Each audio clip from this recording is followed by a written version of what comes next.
Hey, do you think Mac tonight kind of looks like Jack Palance in the right light? The Moonlight, of course.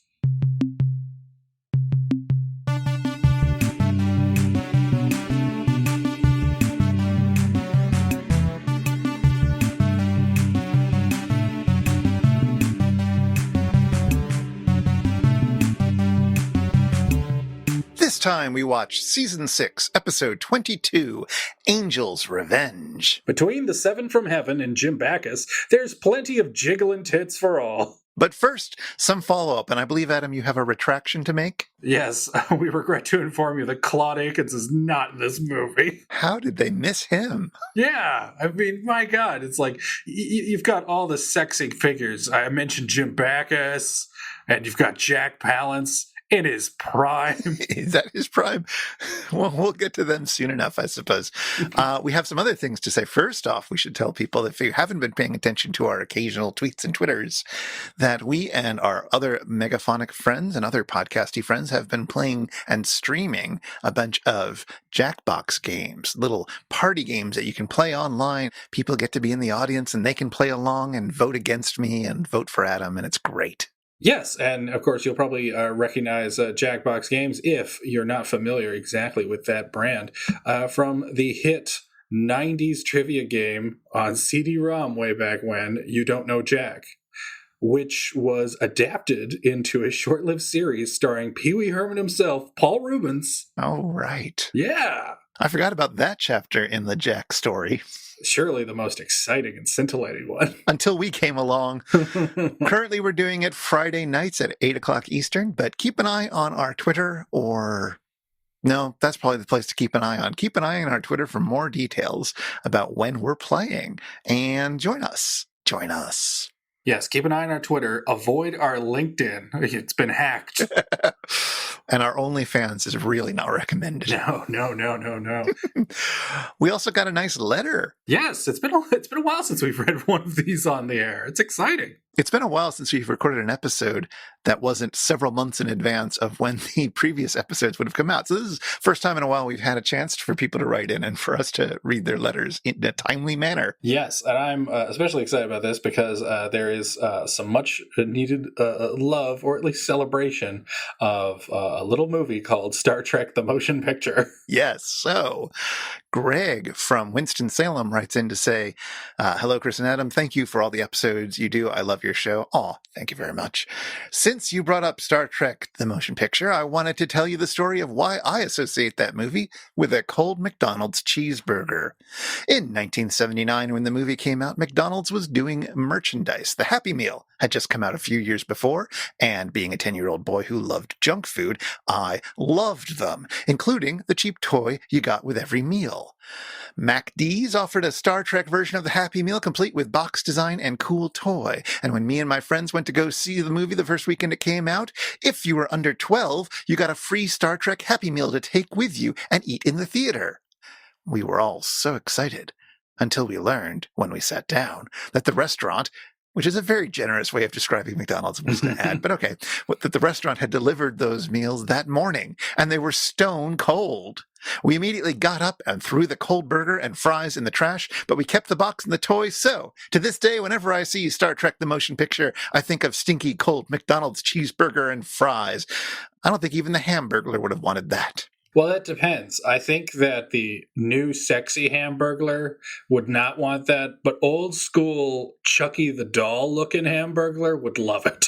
Now, Greg, I think you made a terrible mistake here, and it's only natural because you were quite young.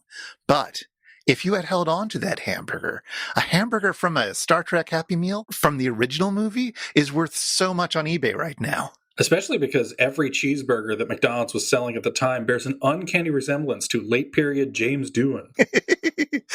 Oh, well, thank you very much for that story and that letter. It's been several decades since I've eaten a McDonald's cheeseburger, and that has not inspired me to change my ways. Yeah, fun fact, I actually, perhaps inspired by this letter, I didn't think of it at the time. I didn't feel like cooking, so I used an app to order some food safely in these dark times.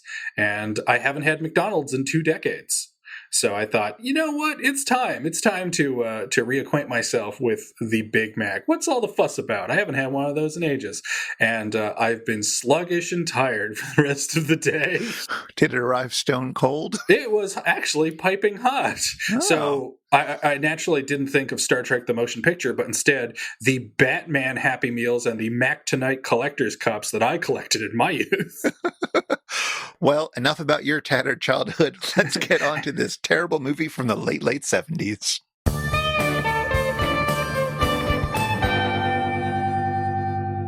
This time we watch Season 6, Episode 22, Angel's Revenge.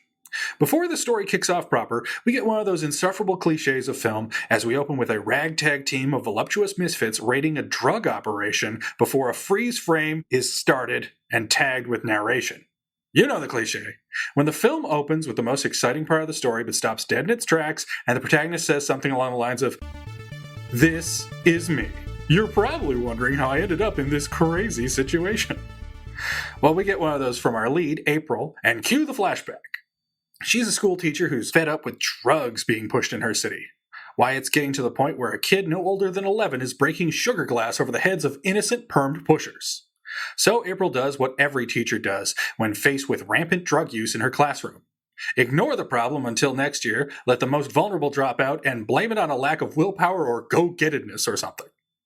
Oh wait, that's not right. The correct answer is somewhere in my purse. No. Let's see. That's my rustling. I'm rustling my purse. I know I have it. Oh, here it is. It says here she recruits a small army of women to keep drugs off the streets. It's April's Angels, which consists of a stunt woman, a disco songstress, a dopey teenager, and, well, look, there's 7 of them. I can't figure out who's who, and if you know of any distinguishing features of these ladies aside from hair, ethnicity, and cup size, you'll earn a fabulous no prize from the estate of dear departed Stan Lee. Anywho, by pulling tricks on actors who Graydon Clark could only afford for one day's filming, they amass a cool car, cash, and weapons to lead the war on drugs. And by golly, the 7 from heaven are successful in getting rid of all drugs in the city.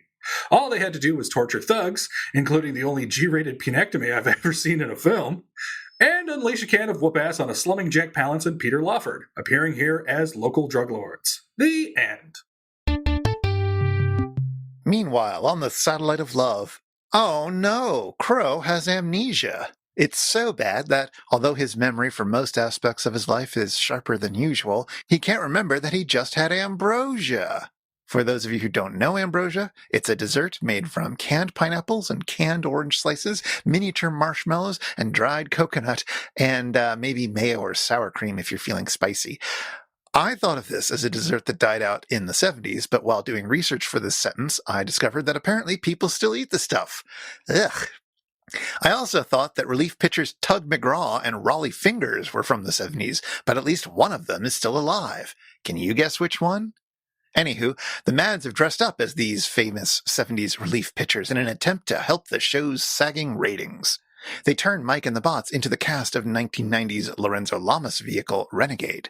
The vehicle in question, a motorcycle. And that improves ratings, but only briefly. In our next segment, Crow has taken his Earth vs. Soup screenplay, and I swear we'll get around to the episode where that all started eventually, and he's turned it into a 70s blaxploitation film, Chocolate Jones and the Temple of Funk. This makes everyone else uncomfortable. And in the third segment, Mike is pretending to be the Fonz from the popular 1970s sitcom Happy Days. And that's it. That's the sketch. It's short.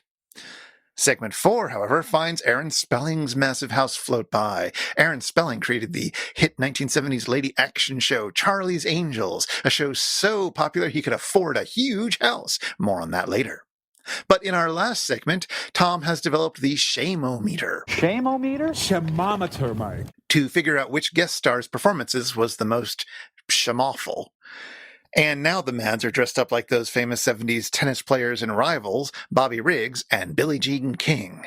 If only there were some sort of theme connecting all these segments. Oh well, the end. The answer, by the way, is Raleigh Fingers. Oh, man. And to think I've gotten that fact wrong all these years. I've been mailing my letters saying that the wrong player inspired me. He's been long dead. Indeed. No more Tug McGraw for you, young man. Oh, man. Tug McGraw. I really hope that the obituary said Tug rubbed out. Yeah, this is such a good film. Well, no. Let me take that up. Take two. Yeah, this is such a good episode. There we go.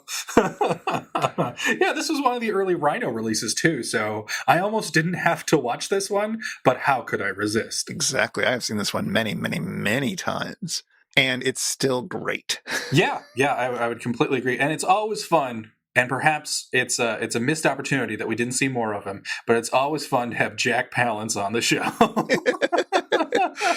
There are so many little guest stars just acting their hearts out. Did you know, by the way, that Angel's Revenge isn't the original title of the film? No. In fact, it has a litany of titles. It does. I guess it was originally, and perhaps is most famously known as Angel's Brigade. Although, here's a little fun fact.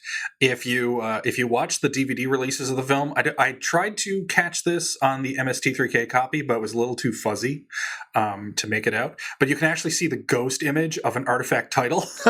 Oh, I'll definitely have to keep a lookout for that. Why would they have to change Angel's Brigade? Well, that's just it. I think Angel's Brigade is what they settled on, even though anything with the title Angels, you would think, was way too blatant, shameless a ripoff of Charlie's Angels.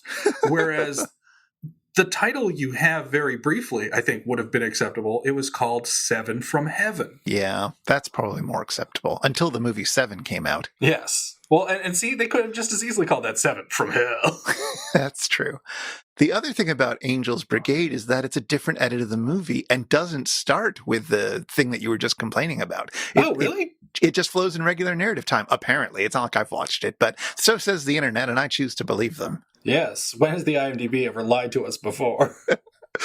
Well, what's weird is that, I had always thought of this movie as an action movie that just had like a lot of dopey comedy in it.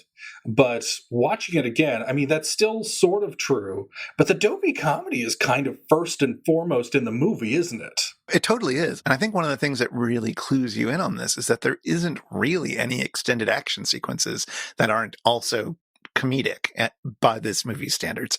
So like even in the big let's blow up the drug making compound sequence that begins and reappears an hour later in the movie, like you've got a guy going into the crapper getting exploded. There's no moment where the comedy fades away and you just get pure car chase or something. Yeah. And what's weird is that if you were to watch the film, you would think, oh, this is an afterthought. They know the action sequences aren't working. Let's throw in all those great Hanna-Barbera sound effects.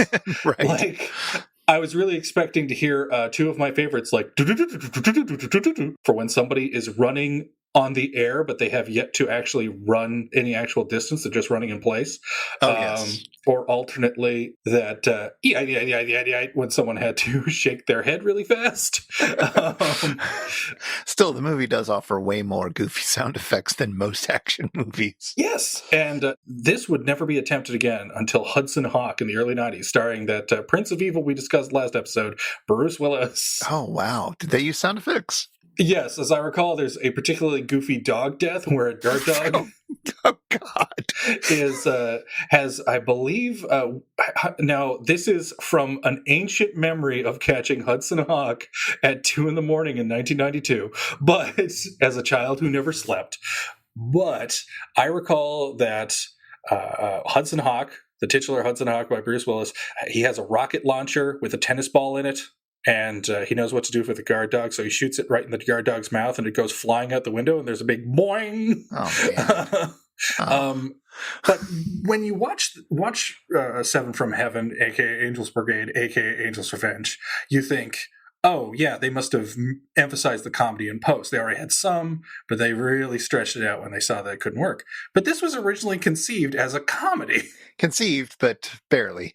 This is also a movie of MST3K that I wrote a song about. Ooh. Well, or I didn't really write a song about it, per se. I just borrowed the name for the title of a song from my old band. So I put out a song called The Angel's Revenge. But mine was literally about a literal angel who goes around murdering people and gets away with it because they're an angel. I actually think that was a Charles Bronson vehicle in the 70s. Yes, he stole that idea from me as well. Yeah. I come from heaven to send you to hell. Blam. Link in the show notes. There are a lot of familiar faces in this episode, as we've mentioned. But before we start talking about them, we should probably talk about Grey Dawn Clark. The Great A Grey Dawn. Chris, would it surprise you that I've seen more than one Grey Dawn Clark movie? Well, he did more than one movie that ended up on MST3K. That's an episode I haven't seen. Oh, well, all right then. No, otherwise, from what little I know about him, no, that doesn't super surprise me. Yeah, there was kind of like a Grey Dawn Clark roster of players because Jack Palance appears in what I would say is Grey Dawn Clark's masterpiece because it's almost a good movie. Okay. And that is a film called Without Warning. And it's basically the movie Predator, but it essentially has the budget of a camping trip. And it also co-stars Martin Landau doing a great bug-eyed performance. Oh, yeah, he's good at that. So you have Palance and Landau trying to out-ham each other. And that really, really compensates for certain deficiencies in the film. I remember seeing a trailer for it, which got me excited to watch it, despite the telltale sign of a Grey Dawn Clark film. It should have warned me away. But I could not resist the trailer nor the top YouTube comment on that trailer, which I hope is still there, which was following the pattern of the trailer where it says, "It came without mercy. It came without warning." He wrote, "It came without budget." And, you know, Clark would also direct Joe Don Baker in several films. Like he and executive producer Louis George would reteam for Final Justice in 1985, which is the aforementioned 10th season episode that MST3K tackled. But I saw Joe Don Baker in the Grey Dawn Clark Porky's ripoff called Joysticks. Oh, that shouldn't be the name of a Porky's ripoff. I mean, is it any grosser than Porky's, really? Maybe it's because I grew up with Porky's as a name that normalized Porky's. It totally got normalized for me. It's just, oh yeah, Porky's. That's the name of a dumb sex movie. Okay. Well, there is no dumber dumb sex movie than Joysticks. But at the very least, that film sports some pretty fun, silly characters in the form of the local video game playing villains, the Vidiots, in which a punk who has blue hair and makeup and such, who's obsessed with Super Pac. He tells his girls to disperse, and they all make sounds and movements along the lines of the Space Invaders, which is a genuinely funny joke. That's good. Yeah. That's good. That's straight out of Scott Pilgrim. The rest of the movie, terrible. But lastly, I want to mention what is, I guess, the other masterpiece in terms of Grey Dawn Clark's filmography, which is The Uninvited, which I believe was done by Riff Tracks recently, but I've only seen the film Unriffed, and what a treat. It stars Clu Gulager, and, you know, everybody knows him from that Master Ninja episode he was in San Francisco International, but The Uninvited is about a cute little tabby cat who has an evil cat that lives inside of him. Oh. So whenever the evil, and I believe I've shown you this GIF. I think you have. Yeah. There's no other way I would know about this. This is, again, I'm urging everyone who listens to this show to watch this movie, riffed or not, because it's a delight, because they cut to this adorable, comical-looking tabby cat puppet whose mouth goes crazily agape, and a disgusting, wiry little creature that looks like a live-action attempt at a Ren and Stimpy movie just crawls out of its mouth and kills people. It's a double cat movie. It's a Russian doll of cats. Nice. Well, we'll have another chance to talk about Grey Dawn Clark whenever we do that other movie, that Final Justice movie. But we got a lot of other people to plow through right now. So Peter Lawford stars. Well, I say stars. Nobody stars in this movie. Peter Lawford is there as the big baddie, Burke. Yeah. So essentially, like, his whole deal is that, I don't know, he was extremely well connected in his heyday. Yeah, he was part of the Rat Pack. He married JFK's younger sister, Patricia, and so Sinatra would call him the brother in Lawford. Get it? Heyo. I bet he said that like twice a day. His first role as an actor, his first leading role, I should say, is in a movie called Son of Lassie, which I can only assume is he played the son of Lassie, destroying the city from the mountains. I don't know. He was a little boy who lived in Lassie's mouth and jumped out. Oh, and he's in one of our favorite weird movies that MST3K hasn't done yet, Skidoo. Yeah, I saw that when I was scrolling through the IMDb, and I wanted you to confirm that for me. So, does he have a memorable role in the hit film Skidoo? Skidoo is a lot like Angel's Revenge. There's a lot of people who have interesting little roles. Oh, I see. The one thing I can add to this, well, though this is more sad, is that it was confirmed by the cinematographer that the reason that Peter Lawford is sitting down throughout is that apparently he was just drunk on set for the entire shoot. No. What a shock. He's going full Brando with his line readings here. Well, that's utterly not a surprise. Jack Palance is here as the medium baddie, Mike Farrell. Now, I wonder if he got through this one without a single missed call. We talked about Jack Palance in episode 52 on Outlaw, and so I guess go there if you want to hear anything, unless you have an extra Jack Palance fact for us. Yeah, I have nothing to add about Jack Palance other than he's great, and he got me through The Legend of Curly's Gold through sheer acting talent. Oh, I do have this. This just in, a report from the behind-the-scenes set of City Slickers 2, The Legend of Curly's Gold. Why did John Lovitz replace Bruno Kirby from City Slickers for City Slickers 2, The Legend of Curly's Gold? According to Jack Palance, it's because Bruno Kirby behaved like a bitch in heat and not like a queen. Whereas John Lovitz was more than willing to queen it up. Yes, he's the original queen. He's the poor man's Harvey Firestein. I'm very glad that we finally got a movie with Pat Buttrum in it. Yay! It's Mr. Haney. It's Mr. Haney from Green Acres. He's selling a van to our Seven from Heaven. It's probably my favorite of all like the little cameos in the movie, honestly. I mean, how to choose, but yes.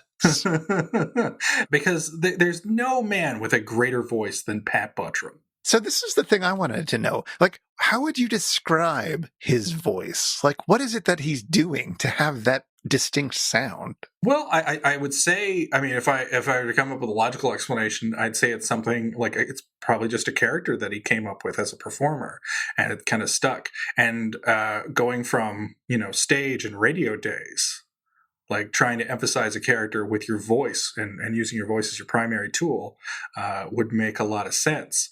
But I love Pat Buttrum's voice. He sounds like an old door. He does. It's amazing. If you don't know, well, go find out. I was also happy to find out that he'd started work with Gene Autry. Oh. So I kind of think of, Gene Autry does some nice sort of twangy yodeling type sounds sometimes. And, well, Pat Buttrum's just doing that while he's talking.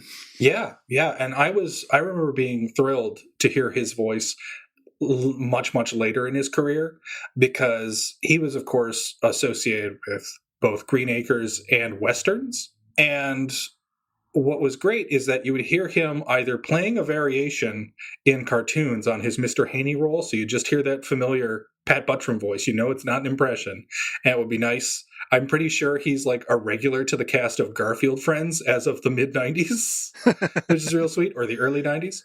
And also, it was real nice seeing him in the otherwise forgettable Back to the Future 3 as one of the many guys in the Western scenario. I don't think I made it that far into that film when I attempted to watch the entire trilogy recently. Oh, it's the worst one. It's overrated. It's so bad. I couldn't do it. Yeah, it's as overrated as Part 2 is underrated. I don't really hear people rating it, and it may still be overrated. Yes. it's just bland.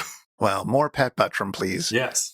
But while we wait for that, we get some Jim Backus. Yay! Jim Backus is playing Commander Lindsay March of a radical right-wing group called the American Rights, if I heard it correctly, like plural rights. Yeah. You did.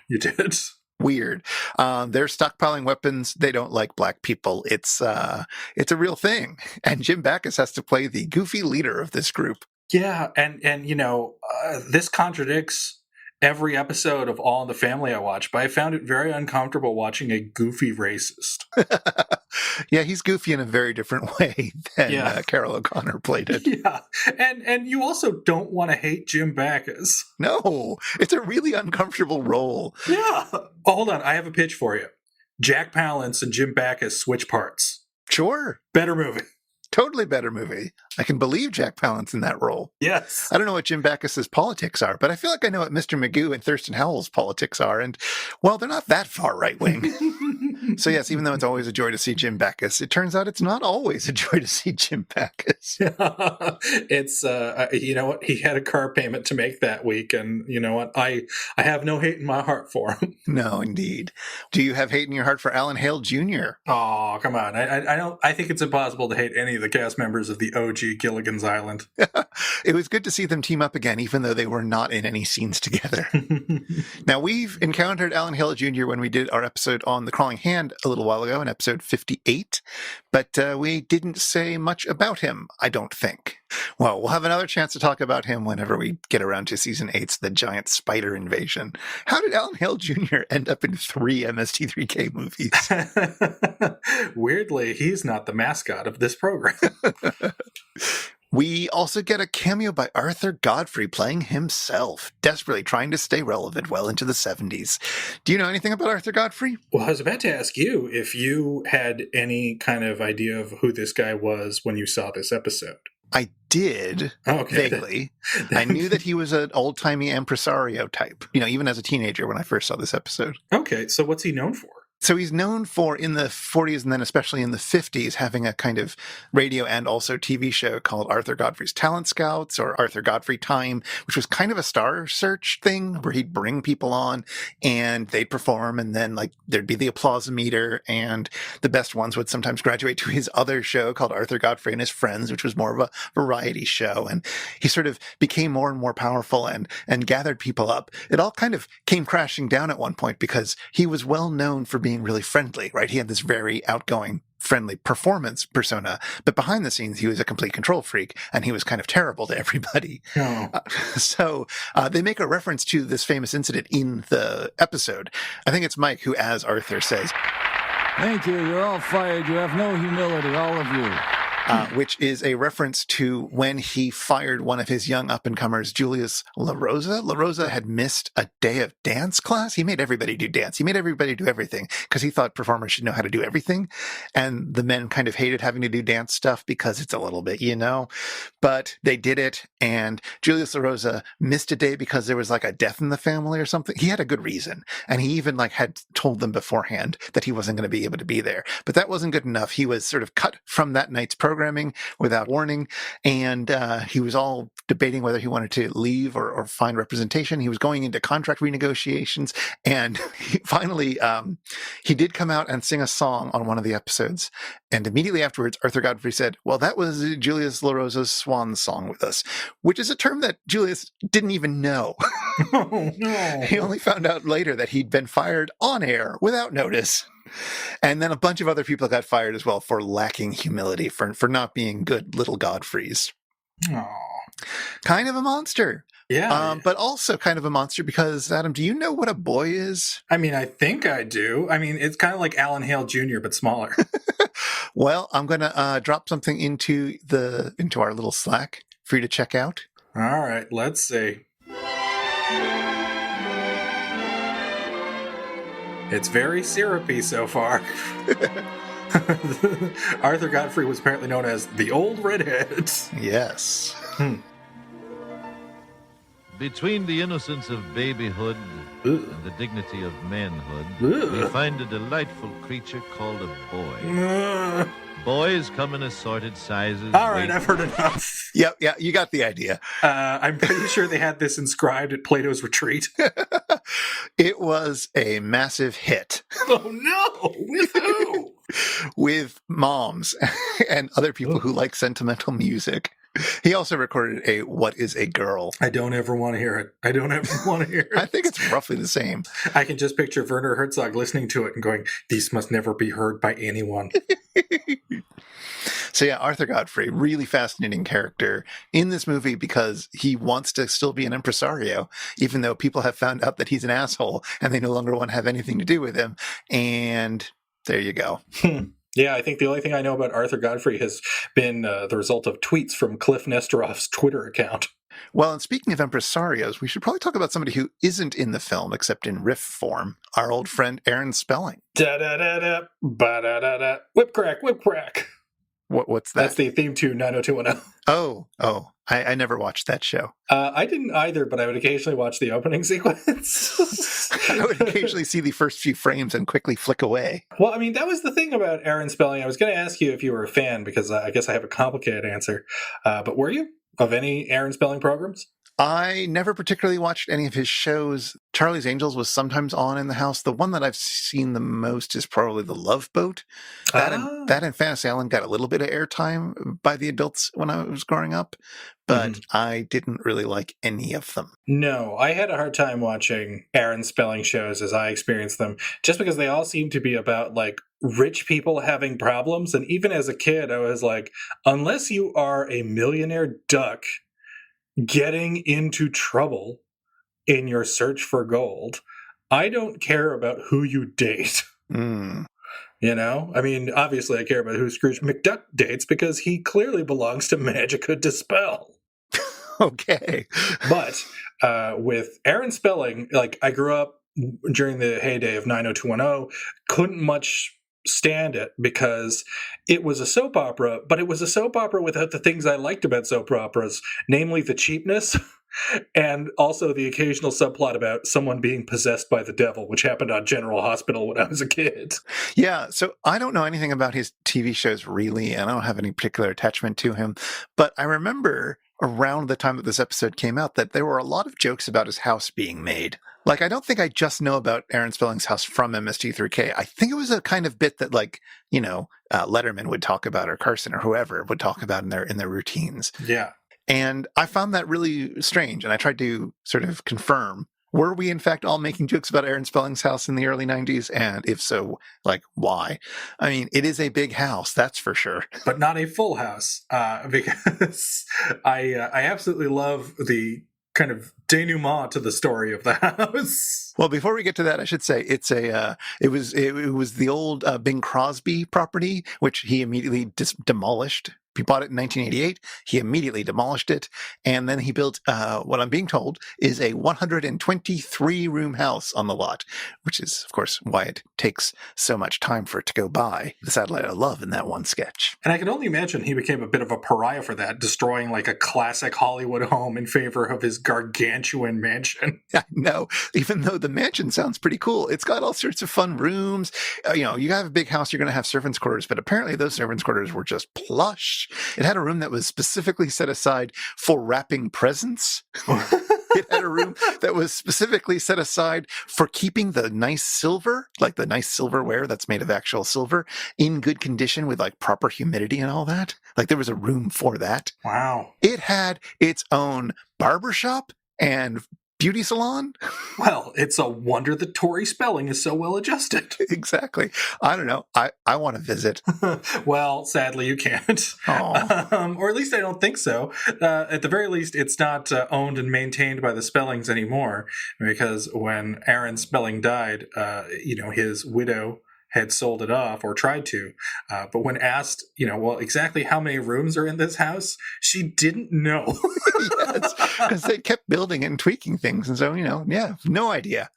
So 100 or so rooms. It looks like it just was on the market again recently and was sold in June of 2019 for a cool just under $120 million. God, but, like, who bought it? The entire cast of Friends? Like, who could afford it? It was the most expensive sale at the time in California history. Well, do we have any idea who has it? Like, who would buy such a monstrosity? It is not disclosed to an undisclosed buyer. That is all the Googling I'm going to do on the fly. Drugs. They are bad. Do not do them. Yeah, which are good, which are bad. Ask your mom or ask your dad. We're not candy, even though we may look fine and dandy. Mr. Yuck is mean, Mr. Yuck is green. So this movie is from 1979, and it is about how drugs are being sold to kids and how somebody has to do something about it. And somehow this white school teacher woman doesn't trust the cops, apparently, so she's going to have to do it herself. Weird turn of events. And this movie is clearly in the middle of the anti-drug hysteria of, I guess, phase one of the war on drugs before the Reagans came along and started the just say no to drugs bit. Yeah, because that's what I associate with. In fact, it wasn't until much later that I realized the war on drugs originated before Reagan. I always associated it with Reagan and then Bush continuing it on, and even it having seemingly slightly less prominence, but still very, very actively, funded and championed by the Clintons in the 90s. Yeah, I guess the idea of the war on drugs has taken a few different shapes and turns, but the phrase is from Nixon. It's from a 1971 speech, I believe. And it comes out of, an increase of heroin-related crime happening in big cities in the late 60s. New York Governor Nelson Rockefeller enacts some really strict laws to punish people for doing the drugs. Other places like DC take this more rehabilitative approach to try to give methadone, which was a hot new thing then. But like Nixon was like, he started off fairly public healthy, but once you get movies and TVs talking about drugs and such, they're going to make it seem as sensational and as terrible as possible. And you want to defeat these evil pushermen. So everything turns more punitive, even though by all scientific and research-based methods, it seems that treating it as a medical problem, as a public health problem, has much better results. Yes, well, I mean, that's just it. Drug users are not criminals; they are sick. There's a big difference in having a dependence on something like heroin and being motivated by that dependence, which literally puts you out of your mind, out of your rational frame of mind, and committing crimes for that reason, versus someone who is doing criminal acts for personal motivation, or driven by personal motivation.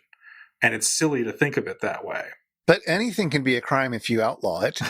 Sure. If you pass a law saying this is a crime, then it's suddenly a crime. And people who care about upholding the law, people who are interested in Nixon's sense of, law and order, are going to say, yeah, no, that's against the law. You shouldn't do it. You have to punish people who break the law. That's what laws are for punishing people. It's ridiculous. A couple of years ago, Nixon's aide and Watergate co-conspirator John Ehrlichman admitted publicly, he, quote, "We knew we couldn't make it illegal to be either against the war or black people, but by getting the public to associate the hippies with marijuana and blacks with heroin, and then criminalizing both heavily, we could disrupt those communities. We could arrest their leaders, raid their home, break up their meetings, and vilify them night after night on the evening news. Did we know we were lying about drugs? Of course we did." Wow, it's almost like the highest levels of government have been corrupt for ages. Well, yeah, and it's also like Nixon was a flaming racist when he wanted to be. Yes. So how is Angel's Revenge participating in this? Well, it definitely portrays the baddies, as single-minded baddies. Yeah, but it also very much trades on the kind of sunny view of who's going to be saved, because it is a white school teacher, and the only children we see using, or the only people that we know who have used, are similarly white. There's just a nod to, maybe this affects other people in the form of tokenism, because we have one black person as part of the 7 from heaven. And one maybe Latina woman who used to be a junkie. Yeah, and that's kind of it. But it's definitely playing on the, think of the children. Think of the young white boys with weird haircuts that not even the 70s can explain. Well, there's nothing funnier to me than seeing like a little kid brain some drug dealer and steal all his heroin. No, that was good. I was on the kid's side. Let's make that clear. Oh, man. Although, all this talk about Nixon makes me really wish that they had made a biopic of the man starring Jack Palance. The war on drugs, as done by the U.S., has been really ineffective at getting its goals done. It's caused a lot of terrible things to happen to people who were already hurting. It's been massively racist, it's been massively expensive, and it's been no ding-dang good. No, it's a massive failure on all accounts. So let's compare it to Nixon's other wars. Those were resounding successes. Yes, for example, he also started a war on cancer in 1971. Good thing we beat cancer. I mean, he was kind of inspired by some other diseases that had a lot of money invested into them with tremendous results. But of course, cancer still a little bit resistant. I mean, we've learned a lot about cancer, and like that funding has been vital, but we're not there yet. He also did a war on kidney disease. Oh. Which is why there's a very specific clause that Medicare covers all chronic kidney disease stuff. I'll put some links in the show notes for people who want to see more about this. But in the U.S., there is one specific kind of disease and treatment, I think, for that disease that is fully covered by the government. One. All thanks to Nixon. All thanks to Nixon. Generous spirit. Oh, yeah, also Vietnam. Hey, everybody, it's time for the Shallow 13. It's time for the Shallow 13. 13 awkward little cameos of washed out facts about today's movie and episode, Angel's Revenge. Go, Chris, go! We'll get letters if we don't mention that Angel's Revenge was riffed again by Riff Tracks. MST3K writer-performers Mary Jo Pehl and Bridget Nelson would riff this a new one in 2017. Hey, speaking of riff tracks, this episode marks the debut of Bill Corbett in the MST3K writer's room. I wonder whatever happened to that guy. And speaking of Mary Jo Pehl, she describes Angel's Revenge as, quote, pure pain in the Amazing Colossal Episode Guide. She writes, although nearly all our films have a degree of unpleasantness to them, there are some that really make you embarrassed. Embarrassed on behalf of the makers and the stars. Our collective skin crawled to see Jim Backus like this, and we shared a group shudder to watch the gratingly bad acting of the leading ladies. Appropriately enough for an episode that begins with complaints of the show's flagging ratings, Angel's Revenge would be the last MST3K broadcast by Comedy Central. After Season 7's finale, Laser Blast, Misties had to content themselves with reruns. Angel's Revenge was the last such rerun, airing on the network in December of 1996. So how bad were the ratings in Mike's sophomore year? Well, according to TV's Frank, Your ratings stink. I mean, geez, you draw fewer viewers than reruns of The Duck Factory. The Duck Factory was a 1984 sitcom set at an animation studio. Factory failed to find an audience and was canceled after one season, despite the star power of Teresa Gansel, best remembered as Johnny Carson's Tea Time Matinee Girl, and Don Messick, best remembered as the original voice of Scooby-Doo. These days, The Duck Factory is best known as the one part of Jim Carrey's career that he refuses to talk about. Well, that and Kick-Ass 2. And Rubberface. Maybe that's a sign you shouldn't dig it up on YouTube. Mike fears that the cheap production values and general 70s aesthetic means that Angel's Revenge is a Johnny Wad film. I have a feeling Johnny Wad is going to be in this. Wad was a porn actor with over 50 credits in titles like Here Comes Johnny Wad, The Return of Johnny Wad, Tell Them Johnny Wad Was Here, etc., etc., etc. At least those are the titles that leave a little to the imagination. Those and Puss-O-Rama. Just as infamous is Wad's role in the Wonderland murders of 1981. You see, Wad needed to pay off a gang, and so he exchanged his debt for information. Wad gave them vital info for the robbery of drug dealer Eddie Nash. Nash, suspecting Wad had provided the info, extracted a confession from Wad, and, allegedly, the porn actor was present for the killings of each man who robbed Nash. Wad was acquitted of any criminal charges save contempt of court in 1982. One last heaping helping of Wad for you. Film buffs among you may find the porn star story familiar, and with good reason. Wad was the basis for Dirk Diggler in Paul Thomas Anderson's Boogie Nights, which featured a heavily fictionalized account of the robbery of Eddie Nash. Mike refers to the cast as Kelly LeBrock's Heroes. LeBrock, a major model, but not a major model of a modern major general, successfully segued into acting and is most known as the fantasy woman created by two science geeks in John Hughes's Weird Science. Tom laments about this action dud. This isn't as cool as Electro Woman and Dinah Girl. Electro Woman and Dinah Girl was a Sid and Marty Krofft series from the 70s, yes, the team that brought you HR Puff and stuff, and it attempted to recapture the flair of the Adam West Batman. It failed, and is commonly thought of by Gen Xers as the worst show of their youth, though Electro Woman and Dinah Girl did have enough cachet to earn a short-lived reboot in 2016. Despite the film's muddy appearance, which we can blame on the VHS tape provided to Best Brains in the 90s, the cinematographer of Angel's Revenge was none other than Dean Cundy.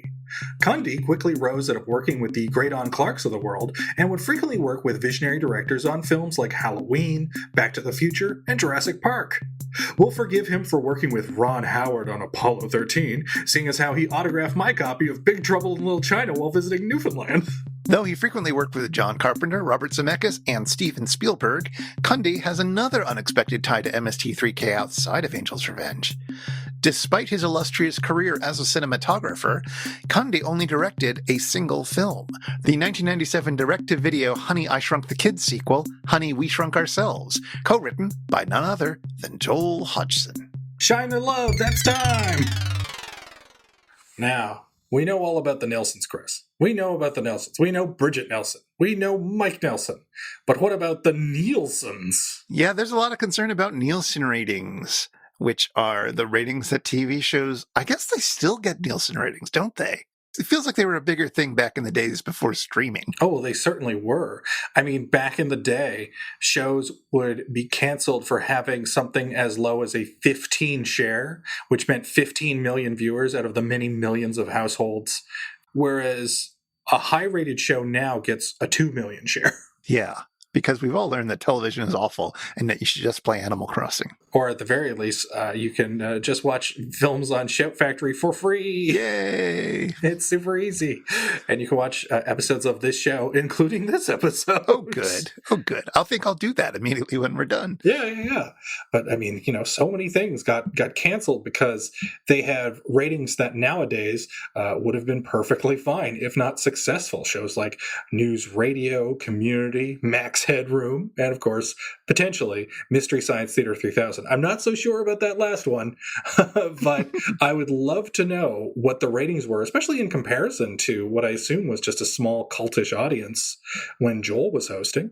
Surely it wasn't that much of a dip as the show aged, because there was enough interest to create a movie out of it, for heaven's sakes. That's true, although it was no longer the flagship show for Comedy Central. Yeah, and in fact, it wouldn't surprise me, given that we were talking about old Pat Buttrum earlier. I mean, famously, the Hooterville trilogy was canceled not because of low ratings, but because CBS desperately wanted to change its image. Yeah, because they canceled all the rural shows in 1971, including Lassie. Oh, man. You don't cancel Lassie, or Son of Lassie will come after you. Yeah. Or at the very least, you combine the two shows and you still have Lassie, but Lassie's now played by Buddy Ebsen. Ooh. Yeah, I'd watch that. But yeah, like the Nielsen's were once the dominating force of TV, and they're still in play today, although now, mercifully, television, by virtue of having streaming services as well as digital downloads and digital purchases, they're now taking more and more of that into account when setting the values of shows for advertisers and calculating a show's worth and, the kind of revenue they can actually make off of it. Yeah, and now Netflix can cancel a show after 2 seasons and not have to point to any numbers. Nope. Although, that said, if MST3K was a huge hit for the network, they probably wouldn't have canceled this. Did you want to be a Nielsen family when you were a kid? I mean, yes, honestly. I was enough of a TV junkie that I wanted the good shows to live. I mean, I hoped and prayed for News Radio with each season. And, I did a little research on it. And even as a kid, where you can kind of kid brain your way into figuring out how stuff works or come up with an explanation on your own, I still could not come up with a reasonable explanation as to why the Nielsen rating systems are what they are. How so? Well, so it makes sense how it develops. You have like Arthur C. Nielsen, hence the name. He's a market research guy, so he's selling the networks a way to find out what their markets are so that they can get valuable research, find out what's valuable, and again, make more money from advertisers. Makes sense.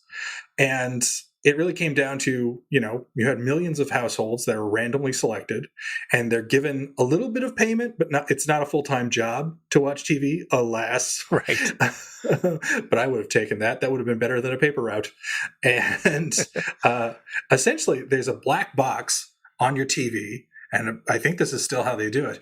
And that sends the data back to Nielsen to give them a sense of the share of the sampled households. Now, Chris, this begs the question, when an airplane crashes, why don't they make the airplane out of that Nielsen family? But, this is why certainly, being a kid in the 80s and 90s and seeing a lot of, and even the early 2000s, seeing a lot of quirky and interesting shows just die because it was intended for middle-of-the-road viewings of families with young kids. So you kind of didn't get the good stuff. But I just had a more important question, which was, to me, now maybe I'm crazy, but let's go all the way back to when television is the dominant media. Like the internet is not even in its infancy. This is pre-1994. Wouldn't it make sense just to have every television have a black box and you would have to opt out of it if you didn't want to report your information? All right. Well, that is not how this should work. It totally should. It should definitely be an opt-in thing for privacy reasons. But everyone would know. It's like, what's this sinister black box with an eye on it doing on my TV? I mean, I think there's reasons for it. I think they have to do with having a sample that reflects the demographics they're trying to reflect and not just getting info from everybody without having that demographic information attached to the TV set. But yes, it would have been nicer if they'd expanded the program a bit, for sure. Yeah. I certainly wanted to be a Nielsen family as well when I was a kid for much the same reasons you did. But here's the thing. A few years ago, I got the call. What? I got the call seeing if I wanted to be a Nielsen family, or actually, I think it was some Canadian equivalent thing, but it was, would I be interested in having my family's viewing habits taken into account when determining ratings of things? And I had to think about it. And they described what it would involve, and it would involve hooking up a box to the TV, but also I'd have to report on everything I watched on the internet. And I was like, you know what? No. Nope. I don't want this privacy invasion right now. I think I'm good. I think TV can wither on the vine without me. Anyway, there's some music in this film for sure. Allegedly. Most notably, perhaps, Shine, Shine. Shine your love, shine your love, shine your love, shine your love on me, shine it, shine that love. That love, it is made to shine. You must shine your love. There will be shining of the love on me, shine it, shine that love. It goes on like that. Are you terribly fond of that song? No. No. I mean, it's an earworm. I definitely have it stuck in my head every time I watch this episode. Yeah. No, every now and then, I'm reminded of like good disco music, and then people start really defending disco, and I'm all on board. And then "Shine Your Love" comes out, and I watch this episode again. I'm like, nah, you know what? The detractors were probably right. No, this is of course not a very good disco song, but I still kind of like it. It's still kind of dirty pleasure there. Otherwise, it's time, I think, to do it. Not a micro scorner, but a little scorner nonetheless. I don't know who did the score for this. Don't tell me Bernard Herrmann was hired to write this one, too.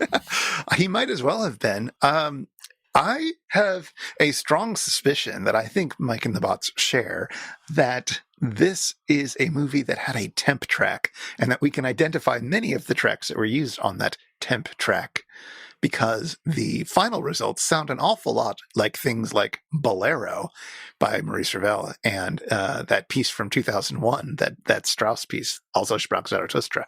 Yes, that leads to the great riff. This is Strauss, but not. Yes. So I didn't think temp tracking was a thing at this point in time, but apparently it totally was. So when I was trying to figure this out, I did a little reading up, and then I remembered a story that I had totally known, which is that the most famous incident of early temp tracking, was 2001. Oh, of course. Yes. Kubrick had a whole score written by Alex North. Yes, I remember. I'd completely forgotten. But he fell in love with the classical music, including the Strauss piece that pretends to not make an appearance in this film.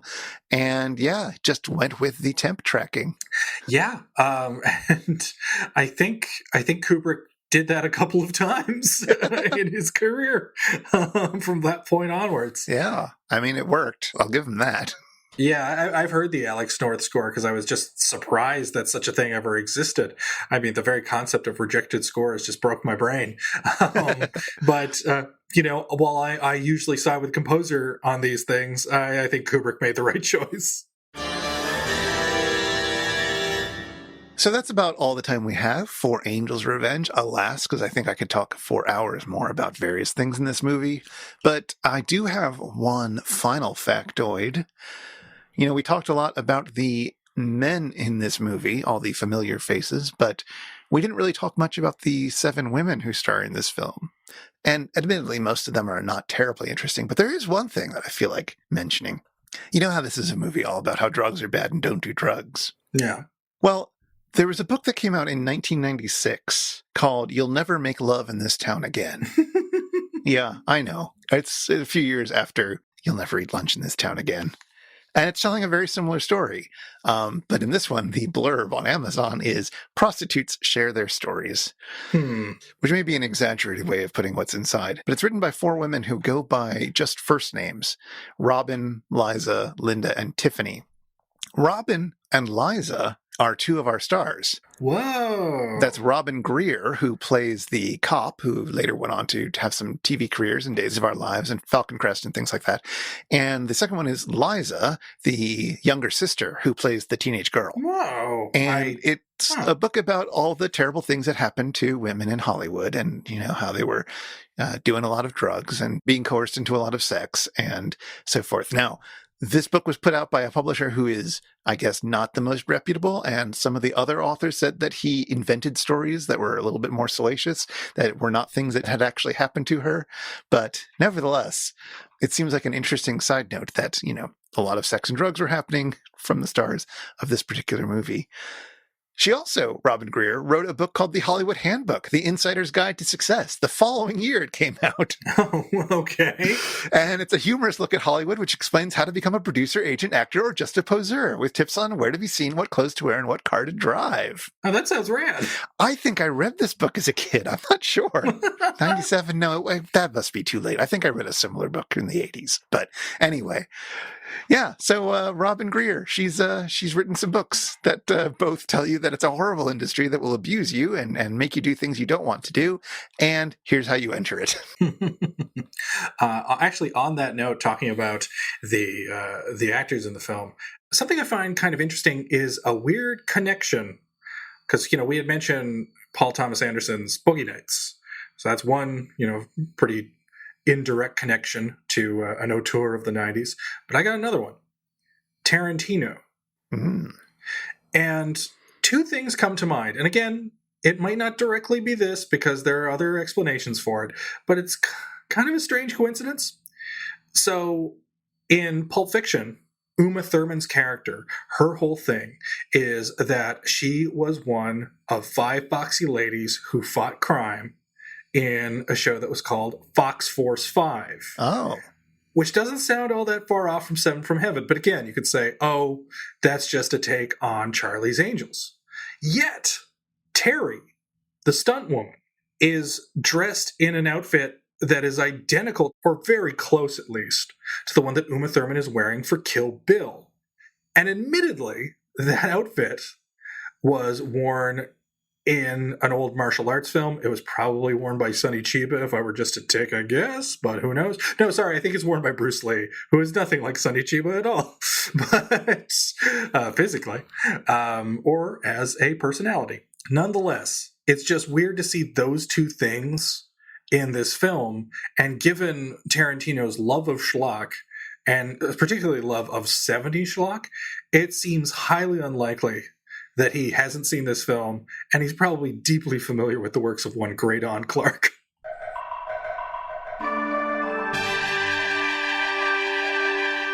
If you've been affected by the issues on this show, if you are currently living in Aaron Spelling's house, or if you'd like to ask us anything, get in touch with us. Our website is itsjustashow.com, and we're on Twitter at itisjustashow. We'd love to hear from you.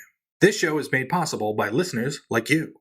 For as little as $1 per episode, you can help us research and record this show, and you can listen to all our superfan bonus bits.